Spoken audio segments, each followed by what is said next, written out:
ట్రంప్‌కి shock ఇచ్చిన మోదీ అనే news viral అవుతుంది సార్. అసలు అంటే రష్యాతో సీక్రెట్ ఒప్పందం చేసుకొని మోదీ ట్రంప్‌కి షాక్ ఇచ్చారు అంటున్నారు. ఆ రష్యా సీక్రెట్ ఒప్పందం ఏంటి సార్? అంత షాక్ ఫీల్ అయ్యే అంటే ట్రంపే షాక్ ఫీల్ అయ్యేటంత విషయం ఏముంది అందులో? ట్రంప్ అయినా ఎవడైనా ఇవాళ ఏందంటే అదేదో సింగిల్ రౌడీ అనేది ప్రపంచంలో లేడు. నేనే రౌడీ, నేనే దాదా, హ్మ్. అందరూ నాకు భయపడాలనే వ్యవహారం ఇవాళ కుదరదు. ఇదేందంటే ఇంతకుముందు అలాగా ఉండొచ్చు కానీ, హ్మ్. ఇవాళ అమెరికా భయపడితే భయపడిపోయే పరిస్థితిలో మిగతా దేశాలు లేవు. దానివల్ల అమెరికా భయపెట్టినా కూడా అమెరికాకు కూడా ప్రాబ్లమ్స్ ఉన్నాయి. హ్మ్. సరే, బేసిక్‌గా ఏందంటే నిజంగా మోడీ ట్రంప్‌ని హ్మ్. ఈ బుజ్జగిస్తున్నాడు. స్థాయిలో హ్మ్. షాక్ ఇచ్చాడా అంటే ఖచ్చితంగా మోడీ పద్ధతిలో షాక్ మోడీ కూడా ఇస్తాడు. ఓకే. మోడీనే కాదు, చిన్న చిన్న దేశాలు మెక్సికో, బ్రెజిలు, హ్మ్.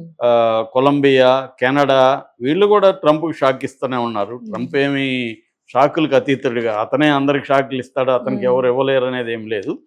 సరే, అసలు ఏం జరిగిందని అవును చూద్దాం సార్. బ్రీఫ్‌గా. ట్రంప్ వచ్చినాక ప్రధానంగా 2 అంశాల్లో ఆయన ప్రపంచానికి షాక్ ఇవ్వడానికి హ్మ్. బయలుదేరాడు. హ్మ్. ఆ 2 ఏందంటే, ఒకటి ఇమ్మిగ్రేషన్, హ్మ్. వలసలు. అమెరికా అంటేనే ఎక్కువ మంది వలసలు వెళ్ళి అక్కడ అమెరికాలో ప్రతి ఒక్కరికి ప్రపంచంలో కల ఏందంటే అమెరికన్ డ్రీమ్ అంటారు. అవును సార్. అమెరికాకెళ్ళి డాలర్‌లో హ్మ్. అమెరికన్ డ్రీమ్ అంటే నథింగ్. డాలర్‌కి డాలర్‌లతో వాల్యూ ఉంటది. అవును సార్. ప్రపంచంలో ఎక్కడైనా డాలర్‌కి వాల్యూ ఉంటది కాబట్టి హ్మ్. డాలర్ల సంపాదనే. హ్మ్. అది పోతే మళ్ళీ ఎవడు అమెరికాకెళ్ళడు. హ్మ్. సో, దానివల్ల అమెరికాకెళ్ళాలని ఉంటది. అట్లా ఇల్లీగల్ ఇమ్మిగ్రెంట్స్ కూడా 13,00,000 మంది ఉన్నారని ఐడెంటిఫై చేశారు. అందులో ఇండియన్స్‌ది కూడా 2,20,000 మందని, అందులో 18,000 ఇప్పుడు గుర్తించి పంపించమని, మీరు తీసుకెళ్ళండి అని అమెరికా చెప్పింది. హ్మ్. దానికి సంబంధించి ఆల్రెడీ నిన్న మన మిలిటరీ ఫ్లైట్ వెళ్ళి దాదాపు 500-600 మందిని తీసుకొని వస్తుందని చెప్తున్నారు. హ్మ్. అలాగే మనోళ్ళు విడతల వారీగా వాళ్ళని తీసుకొస్తారు 18,000 మందిని. సో, అది ఒక అంశం. రెండోది లీగల్ ఇమ్మిగ్రెంట్స్, అంటే హెచ్-1బీ వీసాలని కట్ చేయడం, తగ్గించేయడం హ్మ్. సంఖ్య. సంవత్సరానికి 75,000 కంటే ఎక్కువ లేకుండా అవును చూసుకోవడం సార్. వాళ్ళు. అట్లా అవి ఒకటి చేస్తున్నారు. అట్లాగే మన వాళ్ళు స్టూడెంట్ ఎఫ్-1 హ్మ్. వీసా, ఎం-1 వీసాలు 2 రకాల స్టూడెంట్ వీసాల మీద అమెరికాకెళ్ళి వాళ్ళేం చేస్తారంటే అక్కడ పార్ట్ టైమ్ జాబ్ చేసుకొని డబ్బులు సంపాదిస్తుంటారు. పార్ట్ టైమ్ జాబ్ చేయడం అనేది వాళ్ళ చట్టం ప్రకారం నిషేధం. కానీ మనోళ్ళు చేస్తుంటారు. దాన్ని కట్ చేస్తున్నారు. దానివల్ల మనకి ఇబ్బంది. సో, ఈ 2 ఇమ్మిగ్రేషన్‌లకు సంబంధించిన ఒక ఇష్యూ. రెండవది టారిఫ్స్.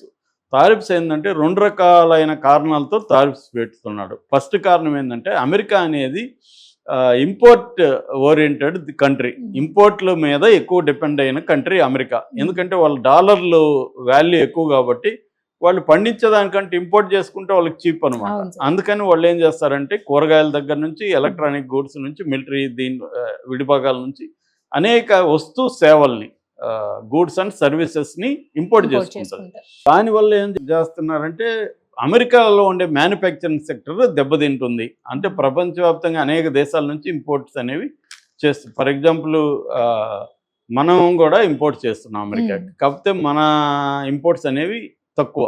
ఎక్స్‌పోర్ట్‌లు ఎక్కువ. అవును అమెరికా సార్. నుంచి మనం ఇంపోర్ట్ చేసుకునేది ఎక్కువ. హ్మ్. 18% మన టోటల్ ఇంపోర్ట్స్‌లో అమెరికా నుంచి వస్తున్నాయి. హ్మ్. ఎక్స్‌పోర్ట్‌లో అమెరికాకు మనం తక్కువ. కానీ చైనా ఎక్కువ. హ్మ్. చైనా అనేది ఏంటి, ఎక్స్‌పోర్ట్ ఓరియెంటెడ్ హ్మ్. కంట్రీ. అమెరికాకి రివర్స్. వాళ్ళు ఎక్స్‌పోర్ట్‌ల మీద హ్మ్. డిపెండ్ అయిన అవును ఎకానమీ సార్. ఉన్న కంట్రీ అది చైనా. సో, ఇప్పుడేమైందంటే అందువల్ల ఇతను ఏం చేస్తున్నాడంటే, ఈ అమెరికా నుంచి వేరే దేశాలు తీసుకుంటారు కదా! వాళ్ళు టారిఫ్స్ చేస్తున్నారు. ఫర్ హ్మ్. ఎగ్జాంపుల్ అమెరికా నుంచి మనం ఇంపోర్ట్ చేసుకునే దాని మీద మనం సుంకాలు విధిస్తున్నాం. అది ట్రంప్‌కి కోపముంది. అందుకనే ఇండియాని టారిఫ్ కింగ్ అని, టారిఫ్ అబ్యూజర్ అని రకరకాల పేర్లతో పిలిచాడు. హ్మ్. దీంతో ఇప్పుడు ట్రంప్ ముందు నుంచి కూడా ఏందంటే, టారిఫ్స్ నేను విధిస్తాను. టారిఫ్ అనే పదం నాకు డిక్షనరీలో మోస్ట్ ఇంపార్టెంట్ పదం హ్మ్. అని అతను ప్రకటించాడు. ఐ లవ్ టారిఫ్స్ అని అనేక సార్లు చెప్పాడు. సో, టారిఫ్స్ విధిస్తానని చెప్పాడు. ఇదొక కారణం. టారిఫ్స్ విధించడానికి ఆర్థికపరమైన కారణాలలో హ్మ్. ఇదొకటి. రెండవది, అమెరికాలో డ్రగ్స్ యూజ్ అనేది విపరీతంగా ఉంటది. అందువల్ల ఈ అమెరికాలో డ్రగ్స్ వల్ల దాదాపు ఫర్ ఎగ్జాంపుల్ 2023లో 1,07,000 మంది చనిపోయారు అమెరికాలో. ఈ డ్రగ్స్ హ్మ్. ఓవర్‌డోస్ హ్మ్. Of drug usage. అందులో 70% ఫెంటానిల్ అనే ఒక డ్రగ్ అనమాట. ఈ ఫెంటానిల్ సప్లై చేసే దేశాలు లేదా డ్రగ్స్ సప్లై చేసే హ్మ్. దేశాల మీద కూడా సుంకాలు విధిస్తాను, మీరు గాని అది ఆపకపోతే అనేది కూడా కారణం అన్నమాట. సుంకాలు విధించడానికి బ్రాడ్గా ఈ 2 ప్రధాన కారణాలు. సో ఈ ఫెంటానిల్ ఎక్కడెక్కడ నుంచి, కెనడా నుంచి వస్తుంది, చైనా నుంచి వస్తుంది, మెక్సికో నుంచి ఇంకా ఫెంటానిల్లే కాదు క్రిమినల్స్ కూడా అక్కడికి వచ్చేస్తున్నారు. అక్కడ లాటిన్ అమెరికాలో డ్రగ్ కార్టెల్స్ అంటారు. దీని మీద సినిమాలు, వెబ్ సిరీస్ చాలా వచ్చాయి. ఈ డ్రగ్ కార్టెల్ వాళ్ళకి ఇదే పని, డ్రగ్స్ని పండించడం, దాని మీద అమెరికాకి పంపించడం. ఎందుకంటే అమెరికా డాలర్లో డబ్బులు వస్తుంది కదా. సో ఇలాగా చేస్తుంటే ట్రంప్ ఏం చేస్తున్నాడంటే, దీన్ని కట్ చేయాలంటే మీరు కార్టెల్స్ని కంట్రోల్ చేయండి, మా దేశంలోకి డ్రగ్స్ని రానివ్వకుండా మీరు బాధ్యత వహించండి అనేది పెడుతున్నాడు. ట్రంప్ వైపు చూసినప్పుడు ఇదంతా కరెక్టే. ఎందుకంటే ఆయనకి అమెరికా ఫస్ట్ అనే పాలసీ, మగా అంటారు. మగా అంటే మేకింగ్ అమెరికా గ్రేట్ అగైన్ అనేది ఆయన థియరీ. కాబట్టి అమెరికా ప్రయోజనాలు దృష్టిలో పెట్టుకొని ట్రంప్ కొన్ని నిర్ణయాలు తీసుకున్నాడు. అది మంచిదే. దానివల్ల అమెరికాకు కూడా కొన్ని సైడ్ ఎఫెక్ట్లు ఉంటాయి. అది కూడా ట్రంప్ అడ్రస్ చేశాడు. టెంపరరీ కొన్ని ప్రాబ్లమ్స్ ఉంటాయి. ఎందుకంటే ఇప్పుడు ఇంపోర్ట్ల మీద ఆధారపడిన దేశం సడన్గా ఇంపోర్ట్ల మీద ట్యాక్సులు పెడితే ఆల్టర్నేట్ ఇప్పుడు కూరగాయలు ఉన్నాయి. For example morning breakfast bread తింటారు. బ్రెడ్లో వాడే వీట్ ప్రధానంగా కెనడా నుంచి వస్తుంది. ఫ్రూట్స్ మెక్సికో నుంచి 70% ఫ్రూట్స్ అమెరికాకు వస్తున్నాయి.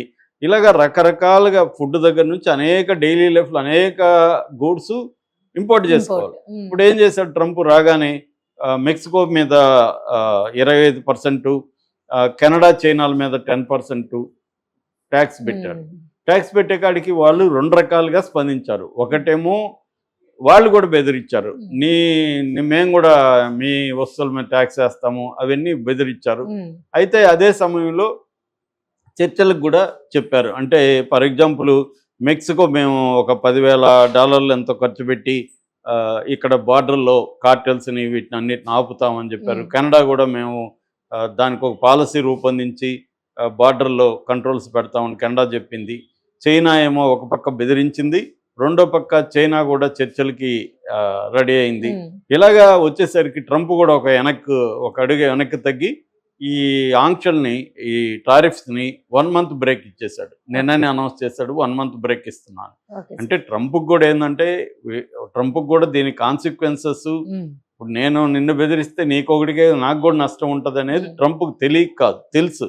అతని పేరే ట్రాన్సాక్షనల్ ప్రెసిడెంట్ అంటారు. అతన్ని ట్రాన్సాక్షన్స్ని ఎలా నడపాలి, వ్యాపార లావాదేవీలను ఎలా నడపాలి, సక్సెస్ఫుల్ వ్యాపారవేత్త అతను.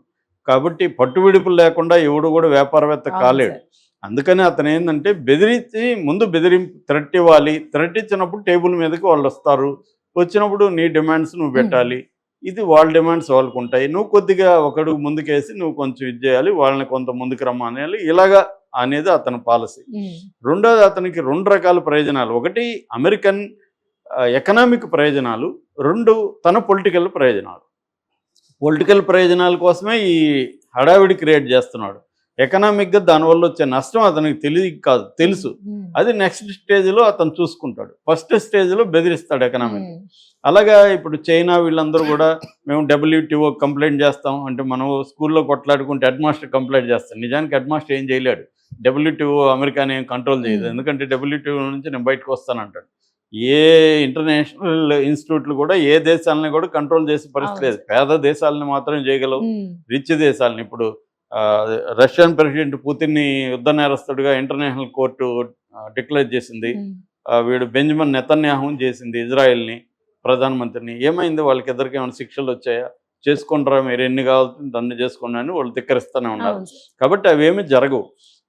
కాకపోతే ట్రంప్ అది చేస్తున్నాడు. సో ఇప్పుడు ఇండియా మీద ఇప్పటివరకు చేయలే. February 13th ఇండియా ప్రెసిడెంట్ మన ప్రధానమంత్రి మోడీ ఫ్రాన్స్ నుంచి అమెరికా వెళ్తున్నాడని, అమెరికాలో ట్రంప్ విందిస్తున్నాడని ఇవన్నీ కూడా వార్తలు వస్తున్నాయి. ఇంకా కన్ఫామ్ కాలేదు. సో ట్రంప్ ఆహ్వానించాడు మోడీని. ట్రంప్ కూడా ఏంటంటే ఇండియా అవసరాలు కూడా ట్రంప్కు ఉన్నాయి. ఇండియా ఫర్ ఎగ్జాంపుల్ మన ఎక్స్పోర్ట్లలో 70% ఎక్స్పోర్ట్లు, అమెరికాకి చేసే ఎక్స్పోర్ట్లలో 70% సాఫ్ట్వేర్ రిలేటెడ్ సేవలు, వస్తు సేవలు. సో దాని మీద డిపెండ్ అయింది. అట్లాగే చీప్ లేబర్ కూడా అమెరికాకు అవసరం. ఒక్కసారిగా నువ్వు 1,13,00,000 మందిని బయటికి ధర్మేస్తే వాళ్ళ షాపుల్లో, రెస్టారెంట్లలో, పెట్రోల్ బంకుల్లో ఇలాగ రకరకాల చీప్గా పనిచేసే వాళ్ళు ఎక్కడ దొరుకుతారు? అవన్నీ ట్రంప్కి తెలియక కాదు. అవేంటంటే ముందుకు బెదిరించడం, తనకు కావాలని పనులు చేసుకోవడం, ఈ హడావిడి పొలిటికల్గా డ్రామా ఆడడం ఇవన్నీ అతను చేస్తున్నాడు. అయితే దీనివల్ల డిస్టర్బ్ అయితే ఇండియాకి కూడా అవుతుంది. అందుకని ఇండియా ఏం చేస్తుందంటే పోలీలేటరల్ ఒప్పందాలు అనే దానికి తెరదీసింది ఇండియా కూడా. ఒక పక్క ట్రంప్ని మంచిగా ఉంటూనే కొన్ని మొన్న బడ్జెట్లో కూడా అమెరికా నుంచి ఇంపోర్ట్ చేసుకున్న వాటి మీద సుంకాలు తగ్గించింది ఇండియా. కొన్ని రకాల వస్తువుల మీద సుంకాలు తగ్గించింది. ఎందుకంటే టు ప్లీజ్ ద ప్రెసిడెంట్ బాబు మేము తగ్గిస్తున్నాం, మా మీద నువ్వు వేయకు అని చెప్పడానికి కోసం.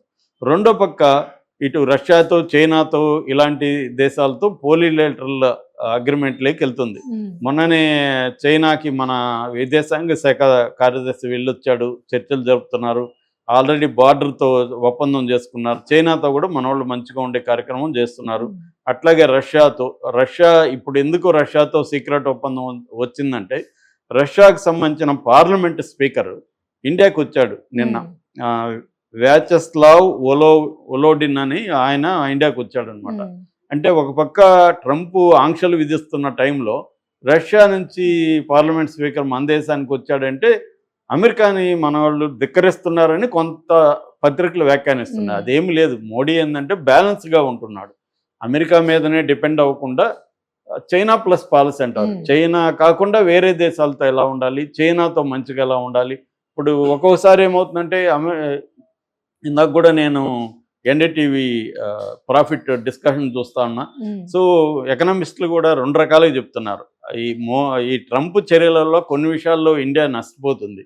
ఎందుకంటే రూపాయి విలువ ఇప్పుడు దారుణంగా పడిపోయింది. 87 రూపాయల 39 పైసలకి వెళ్ళిపోయింది. మళ్ళీ ఇప్పుడు తగ్గి ఇందాక చూస్తే 86 రూపాయల 93 పైసల్లో ఉంది. ఇది కూడా హైయెస్ట్ ఇప్పటి వరకు. దీనివల్ల ఏమవుతుంది, మన ఎగుమతులు చీప్ అయిపోతాయి, మన రూపాయలు తక్కువ, మన దిగుమతులు కాస్ట్లీ అయిపోతాయి. మనం కూడా ఎక్కువ దిగుమతుల మీద డిపెండ్ అయినాం చాలా విషయాల్లో. సో అందువల్ల ఇండియా సంక్షోభం వచ్చే అవకాశం ఉంది. ఎకనామిక్ అంటే మేజర్ భయంకరంగా ఏమి రాకపోవచ్చు, కానీ కొంతవరకు డిస్టర్బ్ అవుతుంది. At the same time China ఏం చేస్తుంది, చైనా మీద ఆంక్షలు విధించేసరికి అమెరికాకి ఎగుమతులయ్యే చైనా గూడ్స్ తగ్గిపోతే చైనా ఏం చేస్తుంది, ఇండియా లాంటి దేశాల్లో డంప్ చేస్తుంది. ఇప్పుడే ఎక్కడ చూసినా చైనా వస్తుంది మనకి. ఎక్కడ పోయినా నిన్న కూడా నేను ఎక్కడ చూస్తే షాప్ అంతా పిల్లలకి వాడే స్టేషనరీ షాప్లోకి వెళ్తే మొత్తం చాలా ఫ్యాషనబుల్గా ఉన్నాయి. ఫాష్ పిల్లలకి అన్ని పెన్నులు కానీ అన్నీ చైనా వచ్చేసి, అవి క్వాలిటీ ఏమో తెలియదు కానీ స్టైల్గా ఉన్నాయి, చూడగానే అట్రాక్టివ్గా ఉన్నాయి, అక్కడ కొనాలనిపించే విధంగా ఉన్నాయి. అలాగే చైనా డంప్ చేసేస్తుంది. దీనివల్ల మన వస్తువు దీనికి ఇబ్బంది ఉంది. ఆల్రెడీ డీప్ సీక్ లాంటిది ఎంత దెబ్బ కొట్టిందో మనం చూసాం. సో ఒక పక్క కొన్ని ఆపర్చునిటీస్ ఓపెన్ అవుతాయి, ఇంకో వైపు కొన్ని ఛాలెంజెస్ ఇండియన్ ఎకనామీకి ఇండియాకి వస్తుంది. సో దీన్ని మోడీ ప్రభుత్వం చాలా క్షుణ్ణంగా అధ్యయనం చేస్తున్నారు. దానికి తగిన విధంగా మోడీ ప్రభుత్వం కూడా మార్చుకోవాలి. ఇప్పుడు జియో పాలిటిక్స్లో కొత్త శత్రువులు ఏర్పడకుండా చూసుకోవాలి, పాత శత్రువులతో కూడా స్నేహం చేయాలి. ఇవన్నీ మారాలి.